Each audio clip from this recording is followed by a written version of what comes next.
नमस्कार साथियों, welcome back to ज्ञानवर्ष, जहां हम सीखते हैं जुनून के साथ। इस चैनल पर हम लेकर आए हैं नेट जेआरएफ हिंदी साहित्य की संपूर्ण तैयारी का एक ऐसा मंच जहां आपको मिलेंगे सरल भाषा में समझाए गए पाठ, परीक्षा के लिए महत्वपूर्ण प्रश्नों का विश्लेषण और याद रखने वाले नोट्स व ट्रिक। हमारा उद्देश्य है आपकी नेट जेआरएफ की सफलता को सुनिश्चित करना। हर टॉपिक को इस तरह से समझाना कि हिंदी साहित्य आपके मन में उतर जाए। क्लास की पीडीएफ, नोट्स और स्टडी मटेरियल आपको हमारे व्हाट्सएप या टेलीग्राम चैनल पर मिलेंगे। इसका लिंक डिस्क्रिप्शन में दिया गया है। तो चलिए शुरू करते हैं। आज का विषय हिंदी का भाषिक स्वरूप। हिंदी और उसका स्वरूप और साहित्य में उसका संबंध। ठीक है। और हाँ, अगर आपने अभी तक चैनल सब्सक्राइब नहीं किया है तो अभी करें, ताकि आने वाले हर महत्वपूर्ण वीडियो की सूचना आपको मिलती रहे। सेशन को लाइक करें, शेयर करें और कमेंट में बताएं कि अगला वीडियो आप किस विषय पर चाहते हैं। चलिए शुरू करते हैं आज का सेशन, आज की यात्रा। इसका टॉपिक है हिंदी का भाषिक स्वरूप। तो चलिए सबसे पहले शुरू करते हैं हिंदी भाषा की स्वनिम व्यवस्था, यानी कि हिंदी भाषा की स्वनिम व्यवस्था क्या है। देखिए, वर्ण उस मूल ध्वनि को कहा जाता है, यानी कि वर्ण किसे कहते हैं। ठीक है, वर्ण किसे कहते हैं, तो वर्ण उस मूल ध्वनि को कहा जाता है जिसके खंड नहीं हो सकते, यानी जिसको तोड़ा नहीं जा सकता। जैसे आ, इसके नीचे हलंत लगेगा, इन सब के नीचे क्या लगेगा, हलंत लगेगा। ठीक है, हलंत लगेगा। यथा अ, क, ख, च, या इत्यादि। ठीक है। कामता प्रसाद गुरु ने वर्णों की संख्या 44 मानी है, जिसमें 11 स्वर तथा 33 व्यंजन है। यानी कामता प्रसाद गुरु ने जो वर्णों की संख्या मानी है वो कितनी है, 44 है, जिसमें 11 स्वर तथा 33 व्यंजन है। डॉक्टर वासुदेव प्रसाद ने हिंदी में 11 स्वरों सहित 52 वर्ण माने हैं। स्पर्श व्यंजन 25, अंतस्थ व्यंजन 4, ऊष्म व्यंजन 4,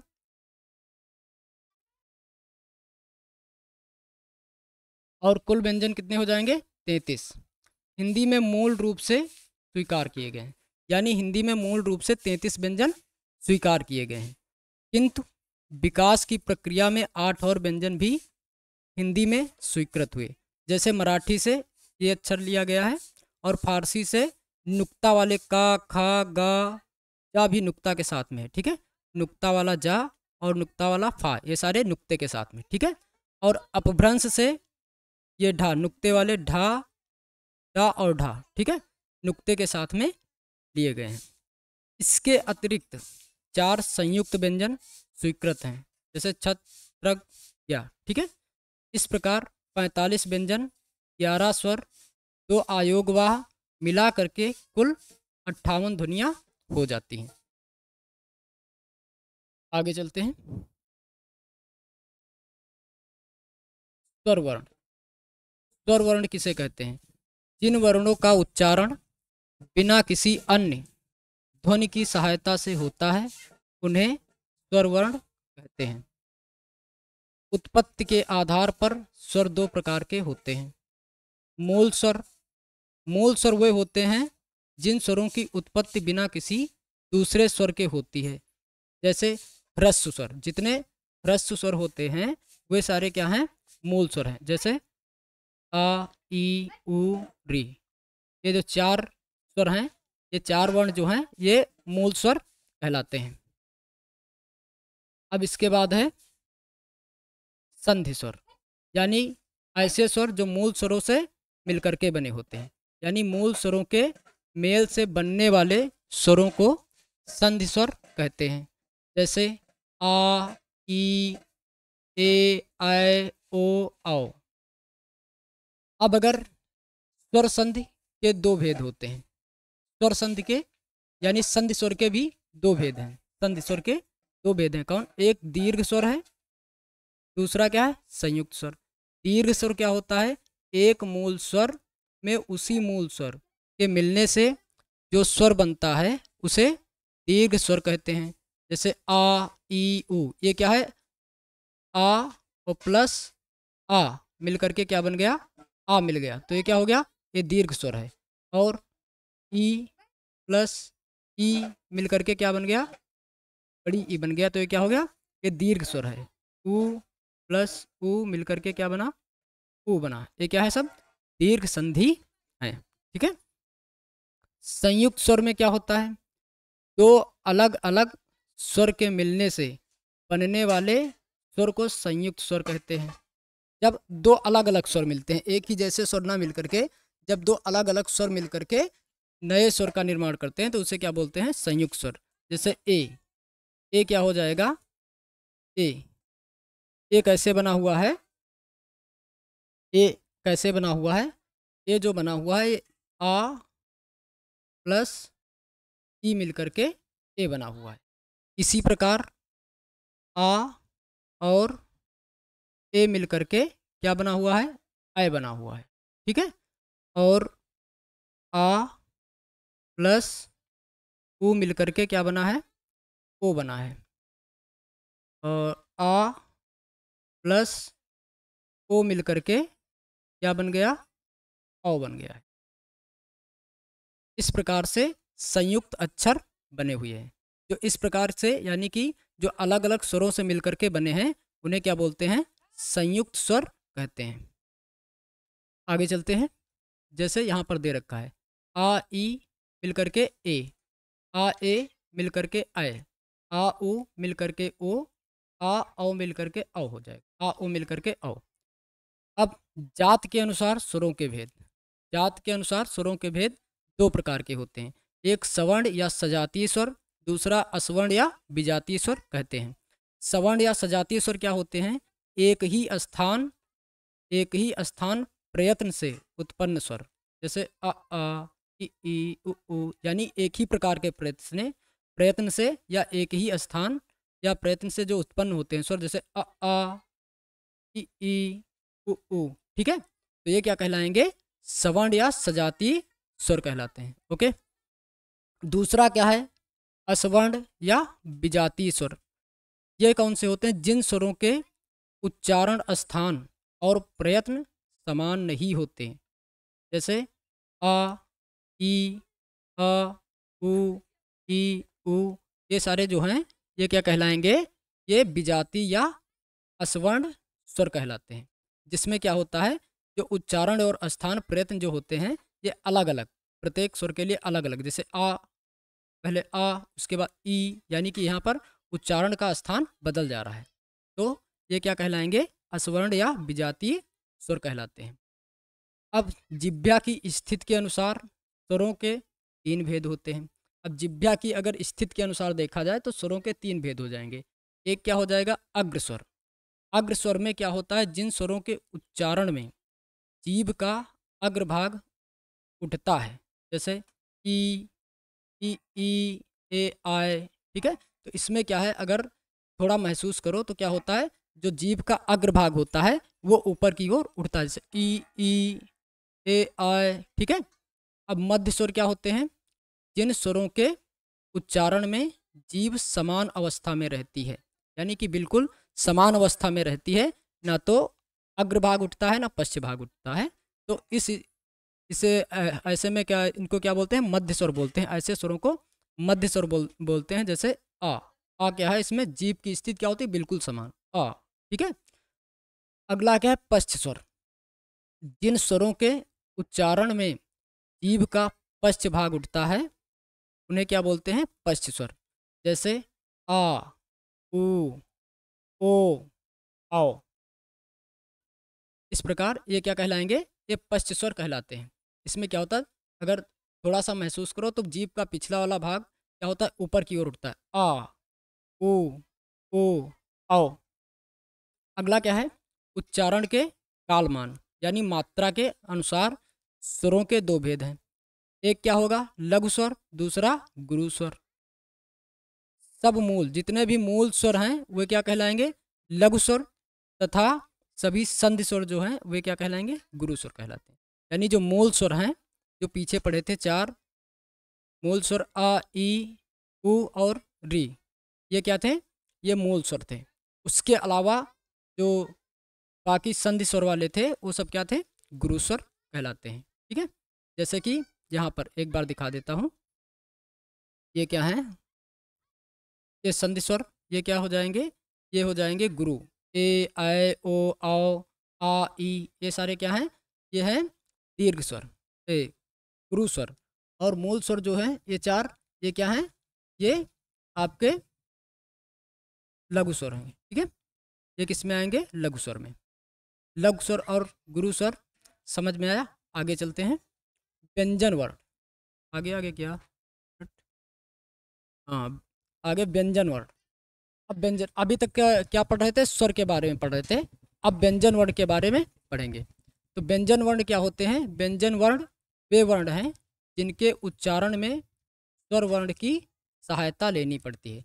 यानी कि व्यंजन वे होते हैं जिनका उच्चारण करने के लिए हमें स्वर की आवश्यकता होती है। जैसे कि अगर इसका उच्चारण किया जाए तो क्या उच्चारण करोगे? क्या उच्चारण करोगे? क्योंकि का जो होता है, का में क्या होता है? का में क्या होता है? का प्लस आ, ये दोनों मिलकर के क्या बनाते हैं? का बनाते हैं। ये दोनों मिलकर के का बनाते हैं। जितने भी व्यंजन हैं सब में स्वर उपस्थित होता है। बिना स्वर के व्यंजन का उच्चारण संभव नहीं है। ठीक है, तो प्रयत्न के आधार पर व्यंजनों के भेद। सबसे पहले प्रयत्न के आधार पर व्यंजनों के भेद कितने हैं? नंबर एक है अभ्यंतर प्रयत्न। अभ्यंतर का मतलब होता है ध्वनि उत्पन्न होने के पहले वागेंद्रीय की क्रिया को अभ्यंतर प्रयत्न कहते हैं। इसके तीन भेद होते हैं। यानी ध्वनि उत्पन्न होने के पहले, यानी कुछ कहना है उसके पहले जो वागेंद्रीय की क्रिया होती है उसे अभ्यंतर प्रयत्न कहते हैं। इसके तीन भेद होते हैं, स्पर्श, अंतःस्पर्श तथा ऊष्म संघर्षी। एक और होता है ईसत स्पर्श करके कुछ। ठीक है, ईसत स्पर्श होता है, ऐसे होता है ईसत स्पर्श। ठीक है, ऐसे होता है ईसत स्पर्श। ठीक, चार माने जाते हैं, लेकिन यहाँ पर कहीं कहीं तीन, कहीं कहीं चार दिया होता है। आगे चलते हैं। स्पर्श व्यंजन। स्पर्श व्यंजन क्या होते हैं? इन व्यंजनों के उच्चारण में ओष्ठ या जीभ किसी अन्य भाग से स्पर्श करते हैं। इन व्यंजनों को उच्चारण स्थान के आधार पर 5 वर्गों में 5-5 की संख्याओं में बांटा गया है। जैसे कवर्ग, चवर्ग, टवर्ग, अवर्ग और अवर्ग। कवर्ग में क्या आ जाएंगे? का वर्ग के जितने ही भी पद होंगे, जैसे का, खा, गा, घा, अंगा। चा में क्या आ जाएंगे? चा, छा, जा, झा, इया। टा में क्या आ जाएंगे? टा, ठा, डा, ढा, अड़ा। ता में ता, था, दा, धा, ना। पा में पा, फा, बा, भा, मा। इस प्रकार से। अब अंतस्थ व्यंजन क्या होते हैं? इनका उच्चारण स्वर तथा व्यंजन के मध्यवर्ती होता है। इनका उच्चारण स्वर तथा व्यंजन के मध्यवर्ती होता है तथा श्वास का अवरोध बहुत कम होता है। इसमें श्वास का अवरोध यानी कि श्वास की रुकावट बहुत कम होती है। जैसे या, र, ला, वा। इनमें भी या तथा वा में यह प्रवृत्ति अधिक पाई जाती है। जैसे या, वा, इसमें क्या होता है? जो श्वास होता है, जो हवा होता है, उसका आबाद यानी कि रुकावट बहुत कम पाई जाती है। ठीक है, रा में जैसे क्या है? रा, इसमें कुछ रा और ला, इसमें थोड़ी सी वायु की या हवा की या श्वास की जो रुकावट है वो पाई जाती है। लेकिन या और वा जो है इसमें बिल्कुल भी ये प्रवृत्ति नहीं पाई जाती है। यानी कि या और वा में वायु अवरोध की प्रवृत्ति बहुत ही कम पाई जाती है। इसलिए इन दोनों को क्या कहते हैं? अर्धस्वर कहते हैं। क्वेश्चन पूछ सकता है कि अर्धस्वर किसे कहते हैं? ऑप्शन दे देगा। तो दो अर्धस्वर हैं, इनको याद रखना, या और वा। आगे चलते हैं। हाँ, यहाँ पर दे रखा है प्रयत्न अवरोध के आधार पर ध्वनियों के भेद। प्रयत्न अवरोध के आधार पर ध्वनियों के भेद कितने हैं? दो हैं। एक अभ्यंतर प्रयत्न के आधार पर, दूसरा क्या है? एक अभ्यंतर प्रयत्न के आधार पर हो गया, दूसरा बाह्य प्रयत्न के आधार पर। अभ्यंतर प्रयत्न के आधार पर कितने हैं? स्पर्श, अंतस्थ, ऊष्म, अर्धस्वर और अनुनासिक। ठीक है, तो सबसे पहले स्पर्श देखते हैं। स्पर्श में क्या देखा था? स्पर्श में 5 थे ना? स्पर्श में कितने थे? 5 थे। कवर्ग, चवर्ग, टवर्ग, तवर्ग, पवर्ग। कवर्ग में क्या आते हैं? का, खा, गा, घा, अंगा। और चवर्ग में चा, छा, जा, झा, इया। टवर्ग में टाठा, डाढ़ा, अड़ा। तवर्ग में ताथा, दाधा, ना। पवर्ग में पाफा, बाभा, मा। और अंतस्थ व्यंजन जो है, अंतस्थ व्यंजन अभी पीछे पड़ चुके हैं। कितने होते हैं? 4, जिसमें से या और वाह ये क्या कहलाते हैं? अर्ध स्वर कहलाते हैं। ठीक है, या और वाह क्या कहलाते हैं? अर्ध स्वर कहलाते हैं। ऊष्म व्यंजन, इसके बाद क्या है? ऊष्म व्यंजन। ऊष्म व्यंजन वे व्यंजन होते हैं जिसको मतलब बोलने पर क्या होता, वायु जो है वो घर्षण करती है। ठीक है, वायु क्या घर्षण करती है? जैसे सा, सा, जिसमें क्या होता है? वायु घर्षण करके बाहर निकलती है, उन्हें ऊष्म व्यंजन कहते हैं। जैसे सा, सा, सा, आ। इन सब में क्या है? चारों में जो हवा निकलती है, जो सांस बाहर की ओर निकलती है जब उच्चारण करने में, तो ये हवा क्या होती है? घर्षण करती हुई निकलती है। अर्धस्वर अभी बता चुके हैं, या और वाह। या और वाह को अर्धस्वर कहा जाता है। पार्श्विक, पार्श्विक क्या होता है? ला को पार्श्विक कहते हैं। लुंठित या प्रकंपित, लुंठित या प्रकंपित, रा को लुंठित या प्रकंपित कहा जाता है। अनुनासिक, अनुनासिक जो होता है ये प्रत्येक प्रत्येक वर्ग का जो अंतिम वर्ण होता है, प्रत्येक वर्ग का अंतिम वर्ण, ये अड़ा, या, अड़ा, ना, मा, ये जो हैं ये क्या कहलाते हैं? अनुनासिक ध्वनियाँ होती हैं। ठीक है, ये क्या होती हैं? अनुनासिक वर्ण कहलाते हैं, जो प्रत्येक वर्ग का अंतिम वर्ण होता है। अब देखते हैं बाह्य प्रयत्न के आधार पर। बाह्य प्रयत्न के आधार पर अगर देखा जाए तो इसको 4 भागों में बांटा जाता है। वह एक क्या है? अघोष। अघोष में क्या आते हैं? प्रत्येक वर्ग के पहले 2 वर्ण। ठीक है, अघोष में क्या आएगा? प्रत्येक वर्ग के पहले 2 वर्ण क्या आएंगे? अघोष कहलाते हैं। जैसे का, खा, का वर्ग में का, खा, चा वर्ग में चा, छा, टा वर्ग में टा, ठा, ता वर्ग में ता, था, पा वर्ग में पा और फा। और सघोष क्या होते हैं? सघोष वे वर्ण होते हैं जो प्रत्येक वर्ग के आखिरी के 3 वर्ण। ठीक है, प्रत्येक वर्ग के आखिरी के 3 वर्ण क्या कहलाते हैं? सघोष कहलाते हैं। जैसे काखा के बाद में क्या आएगा? गा, घा, अंगा। चाछा के बाद में क्या आएगा? जा, झा, इया। टाठा के बाद में क्या आएगा? डा, ढा, अड़ा। ताथा के बाद में क्या आएगा? ता, दा, धा, ना। पाफा के बाद में क्या आएगा? बा, भा, मा। ओके, अब अगर देखें अगला अल्प प्राण। अल्प प्राण क्या होता है? इसमें क्या होगा? का, गा, अंगा, यानी एक एक छोड़ के। इसमें कौन होगा? पहला होगा, तीसरा होगा, फिर पांचवा होगा। प्रत्येक वर्ग का पहला, तीसरा और पांचवा जो वर्ण होता है वो अल्प प्राण होता है। और अगर महाप्राण की बात की जाए तो प्रत्येक वर्ग का दूसरा और चौथा वर्ण जो होता है वो महाप्राण होता है। देखिएगा, सब में प्रत्येक वर्ग का पहला, तीसरा, पांचवा वर्ण क्या होगा? अल्प प्राण होगा। दूसरा और चौथा क्या होता है? महाप्राण होता है। इसके अलावा कुछ और वर्ण भी शामिल किए गए हैं। अघोष में क्या है? सा, सा, सा। ये जो तीनों सा हैं ये अघोष भी हैं और क्या होते हैं? ऊष्म व्यंजन भी होते हैं। अगर सघोष की बात की जाए तो इसमें या, रा, ला, वा, हा और बाकी जो 4 ये संयुक्त व्यंजन हैं इनको भी शामिल किया गया है। ये सारे क्या हैं? सघोष हैं। और जितने भी स्वर होते हैं वो सारे क्या हैं? सघोष होते हैं। ओके, और अगर इसमें अल्प प्राण और महाप्राण की बात की जाए तो अल्प प्राण में अंतस्थ व्यंजन और सभी स्वर अल्प प्राण होते हैं। अंतस्थ व्यंजन जो होते हैं ये या, रा, ला, वा, अंतस्थ व्यंजन और सभी स्वर ये क्या होंगे? अल्प प्राण होते हैं। महाप्राण में ऊष्म व्यंजन आते हैं। ऊष्म व्यंजन यानी सा, सा, सा, हा, ये क्या आएंगे? ऊष्म व्यंजन होंगे। ये क्या कहलाते हैं? महाप्राण कहलाते हैं। चलिए इनके बारे में थोड़ा विस्तार से और समझते हैं। आगे है ऊष्म या संघर्षी व्यंजन। ऐसे व्यंजन जिनके उच्चारण में श्वास का घर्षण होता है। अभी हमने बताया था कि जिसमें श्वास या हवा का घर्षण होता है उच्चारण में, वे क्या कहलाते हैं? ऊष्म या संघर्षी व्यंजन कहलाते हैं। संघर्षी का मतलब घर्षण होना। ठीक है, जैसे सा, सा, सा, हा। और अर्ध स्वर की बात करें तो या और वा पीछे पड़ चुके हैं। लुंठित, प्रकंपित रा हो गया, पार्श्विक ला है। और अनुनासिक में वही प्रत्येक वर्ग के आखिरी लास्ट वाला जो वर्ण होता है वो क्या कहलाता है, अनुनासिक कहलाता है।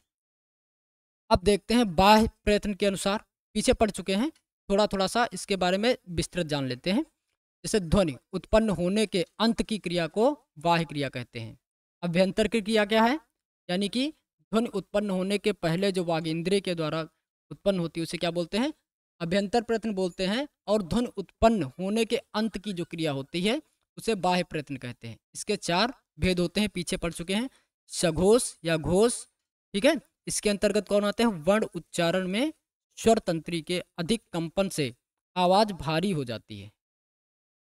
व्यंजन माला के अंतिम 3 वर्ण, यानी वर्ण के उच्चारण में स्वर तंत्री के अधिक कंपन से आवाज भारी हो जाती है, उसे क्या बोलते हैं, सघोष। यानी कि आवाज क्या होगी, बहुत भारी निकलेगी, मोटी आवाज निकलेगी, तो उन्हें क्या बोलेंगे, सघोष वर्ण कहते हैं। इसमें क्या होते हैं, व्यंजन में कौन कौन आते हैं, व्यंजन माला के अंतिम 3 वर्ण, यथा, या, रा, ला, यानी कि व्यंजन वर्ण माला के अंतिम 3 वर्ण, यानी कि जो जितने वर्ग थे, का, कवर्ग, चवर्ग, टवर्ग, पवर्ग, और ये जो वर्ग थे, इसके अंतिम 3 वर्ण तथा या, रा, ला, वा, हा और ये चारों संयुक्त व्यंजन, ये सब क्या होंगे, सघोष व्यंजन के अंतर्गत आते हैं। अगला क्या है, अघोष वर्ण। इनके उच्चारण में कंपन नहीं होता, केवल श्वास का प्रयोग होता है। प्रत्येक वर्ग के प्रथम 2 वर्ण तथा संघर्षी व्यंजन, ठीक है, प्रत्येक वर्ण के प्रथम 2 वर्ण, जैसे कि प्रत्येक वर्ग के प्रथम 2 वर्ण, जैसे का, खा, चा, छा, ये क्या है, ये सघोष हैं। इसमें मतलब संघर्ष नहीं होता, इसको उच्चारण के लिए कंपन नहीं होती, ठीक है, इसके उच्चारण में कंपन नहीं होती है, केवल श्वास का प्रयोग होता है। और संघर्षी व्यंजन हो जाएंगे सा, सा, सा, ठीक है। महाप्राण व्यंजन क्या होते हैं, ऐसे व्यंजनों के उच्चारण में अधिक ऊर्जा, श्वास तथा वायु खर्च होती है, इसीलिए इसका नाम क्या है, महाप्राण, जिसमें अधिक प्राण हो, जिसमें ज़्यादा दम हो, इसमें यानी कि इसमें अधिक दम लगानी पड़ती है। जैसे प्रत्येक वर्ग का दूसरा तथा चौथा वर्ण, और उष्म तथा महाप्राण व्यंजन। ओके, अगला क्या है कि अल्प प्राण व्यंजन, ऐसे वर्णों के उच्चारण में कम ऊर्जा, श्वास तथा वायु खर्च होती है। प्रत्येक वर्ग का प्रथम, तृतीय व पंचम वर्ण और अंतस्थ व्यंजन महाप्राण व्यंजन कहलाते हैं। अगला है उच्चारण स्थान के आधार पर ध्वनियों का वर्गीकरण। उच्चारण, ये हो गया उच्चारण स्थान, और ये हो जाएंगे वर्ण जिसमें स्वर हो जाएंगे और व्यंजन हो जाएंगे। उच्चारण स्थान जैसे कंठ से उच्चरित, जो कंठ से उच्चरित होते हैं, जिसमें जो कंठ से उच्चरित होते हैं उन्हें क्या कहते हैं, कंठ। तो कंठ में कौन कौन आते हैं, आ और विसर्ग। विसर्ग ये क्या स्वर में क्या आएंगे, आ और विसर्ग। व्यंजन में क्या आते हैं, का, नुक्ता वाला का, खा, नुक्ता वाला खा, गा और नुक्ता के साथ गा, भा, अंगा और हा। ये जो व्यंजन है एक इसमें आते हैं कंठ, कंठ कंठ कंठ वर्ण कहलाते हैं। अगर इनको उच्चारित किया जाए तो देखिए क्या होता है, का, यानी कि कंठ से आवाज आती, का, हा, का, हा, अंगा, हा, ये सारे क्या हो जाएंगे, तो इसलिए इनको क्या बोलते हैं, कंठ, कंठ वर्ण बोलते हैं। अब अगर ताल से उच्चारित, अगला क्या है, ताल से उच्चारित होने वाले वर्ण, इन्हें क्या बोलते हैं, तालव्य बोलते हैं। जो तालु से उच्चरित होते हैं उन्हें तालव्य बोलते हैं। इसमें अगर स्वर की बात की जाए तो क्या आएगा, ई, ई। और व्यंजन में क्या आ जाएंगे, चवर्ग। चवर्ग के सभी व्यंजन तथा या और सा, ये किस में आ जाते हैं, ये तालव्य, तालव्य आ जाते हैं, यानी कि ये तालु से उच्चरित होते हैं, इसलिए इनको तालव्य बोलते हैं। जैसे चा, छा, जा, यानी जीभ क्या हो रही है, तालु से टकराती है, तालु को टच करती है, छूती है, इसलिए इसको क्या बोलते हैं, तालव्य बोलते हैं। मूर्धा, मूर्धा को मूर्धन्य कहते हैं। जैसे री, री, इसमें मूर्धा का मतलब क्या होता है, जीभ जो होती है वो उच्चारण के समय अंदर की ओर मुड़ती है। जैसे री, टा, ठीक है, पहले अंदर की ओर मुड़ती है, फिर एकदम से आवाज निकलती है। उसे क्या बोलते हैं, मूर्धा बोलते हैं, मूर्धा या मूर्धन्य। री और टवर्ग, टवर्ग के जितने भी वर्ण हैं वो सारे इसी के अंतर्गत आ जाएंगे। और क्या होगा, ड़ा ढा चा, ये सारे क्या हैं, ये मूर्धन्य वर्ण कहलाते हैं। अगला है दंत से उच्चरित। दंत से उच्चरित जो वर्ण होते हैं उन्हें क्या बोलते हैं, दंत वर्ण बोलते हैं। इसमें कोई स्वर नहीं आता है, केवल व्यंजन आते हैं। वो कौन सा है, तवर्ग। इसमें क्या होता है, जैसे त थ दा, इनके उच्चारण में जो जीभ होती है वो किससे टकराती है, दांत को छूती है। ठीक है, ऐसे वर्ण जिनके उच्चारण में जीभ दांत से टच करती है, दांत को छूती है, उन्हें क्या बोलते हैं, दंत वर्ण बोलते हैं। जैसे ता था दा धा ना, ये क्या है, इनके उच्चारण में जो जीभ है वो दांत से टच करती है, दांत को छूती है, इसीलिए इसको इनको क्या बोलते हैं, दंत स्वर, दंत वर्ण कहते हैं। ठीक है, अगला है ओष्ठ से उच्चरित या ओष्ठ से उच्चरित होने वाले वर्ण, इसे क्या बोलते हैं, ओष्ठ बोलते हैं। जैसे ऊ, ऐसे मतलब वर्ण जिनके उच्चारण में होठों का प्रयोग किया जाता हो। जैसे जब ऊ करते हो तो होंठ क्या हो जाता है, गोल गोल हो जाता है ना, तो ऊ। और पवर्ग तथा नुक्ता वाला फा, पवर्ग में क्या हो, जैसे पा फा पा आ, इनके उच्चारण में क्या होता है, जो होठ होती हैं वो भी प्रयोग किए जाते हैं, वो भी अहम भूमिका निभाती हैं। जैसे पा, जिसकी होठ होठ कटे होते हैं वो इन वर्डों को अच्छे से नहीं बोल पाता है। जैसे पा फा बा, इसमें देखिए दोनों होंठ एक दूसरे से मिलते हैं, उसके बाद एकदम से वायु बाहर निकलती है, तब जाके इनका उच्चारण होता है, इसीलिए इनको क्या बोलते हैं, ओष्ठ वर्ण बोलते हैं। अगला है नासिका। नासिका से उच्चारित होने वाले वर्ण इन्हें क्या बोलते हैं, अनुनासिक कहते हैं। अनुनासिक के अंतर्गत क्या आता है, अनुस्वार आता है, अनुस्वार आता है, स्वर में अनुस्वार आता है। बाकी व्यंजन में तो बता ही चुके हैं, प्रत्येक वर्ग का आखिरी का जो वर्ण होता है वो क्या कहलाता है, अनुनासिक कहलाता है। जैसे अंगा हो गया, इया हो गई, ड़ा हो गया, ना हो गया, मा हो गया, ये सब क्या कहलाएंगे, अनुनासिक होते हैं। अगला है वर्ष से उच्चारित, इन्हें क्या बोलेंगे, वर्ड से बोला जाता है। इसके अंतर्गत स्वर, कोई भी स्वर नहीं आता है, व्यंजन आते हैं जिसमें सा रा ला ना, इसके अंतर्गत ये 4 वर्ण आते हैं जो व्यंजन है, सा रा ला ना। आगे चलते हैं, आगे है कंठ तालु से उच्चरित होने वाले वर्ण, यानी कंठ का भी प्रयोग होगा और तालु का भी प्रयोग होगा, तो इन्हें ऐसे वर्णों को क्या बोलते हैं, कंठ तालव्य भी बोलते हैं।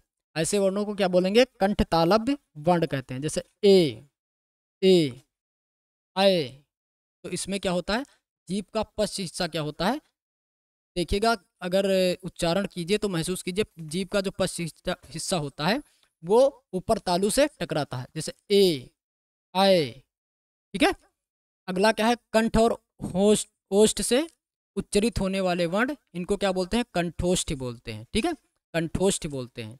इसके अंतर्गत क्या आते हैं, अ ओ औ, इनके उच्चारण में क्या होता है, जो कंठ और होंठ दोनों का प्रयोग होता है, इसमें कोई व्यंजन नहीं आता है।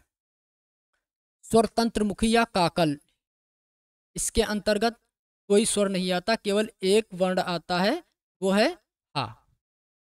अगला है दंतोष्ठ। दंतोष्ठ के अंतर्गत भी कोई स्वर नहीं आता, केवल एक वर्ण आता है वा, वो भी हलंत वाला वा आता है। ठीक है, अगला है संयुक्त व्यंजन। संयुक्त व्यंजन की अगर बात की जाए तो 2 व्यंजनों से मिलकर बने व्यंजन संयुक्त व्यंजन कहलाते हैं, जो अभी पीछे बताए थे। क्या है, 4 संयुक्त व्यंजन स्वीकार हैं। इसमें से कौन कौन से हैं, छत त्रग या और श्रा। अगला है द्विगुण व्यंजन। द्विगुण व्यंजन जिसके नीचे देखो ये दो ध्वनियाँ हैं, द्विगुण की 2 ध्वनियाँ हैं, 2 वर्ण हैं, एक डा ढा जिसके अंदर नीचे नुक्ता लगा होता है, इन्हें क्या बोलते हैं, द्विगुण व्यंजन कहते हैं।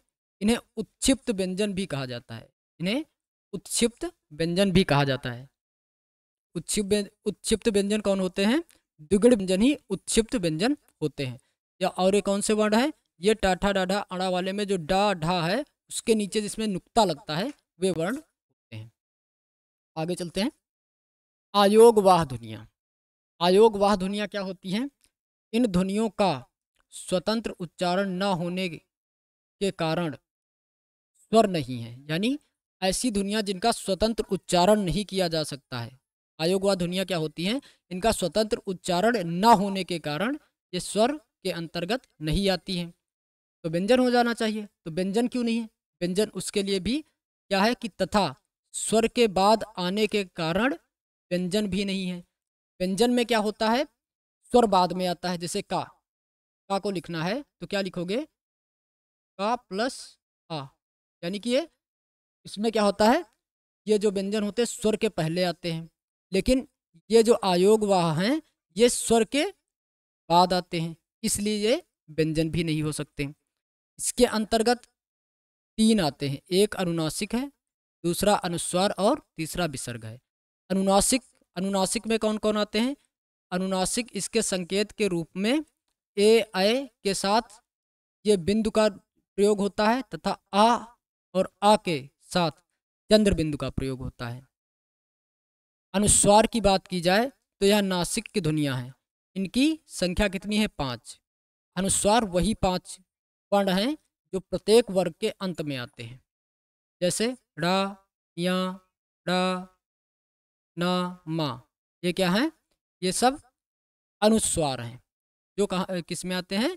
प्रत्येक वर्ग के अंतिम वर्ण होते हैं। आगे चलते हैं। विसर्ग। विसर्ग तो पता ही होगा, जो इसका प्रयोग कुछ तत्सम शब्दों के बाद में हा के रूप में होता है। इसका उच्चारण कैसे होता है? हा के रूप में होता है।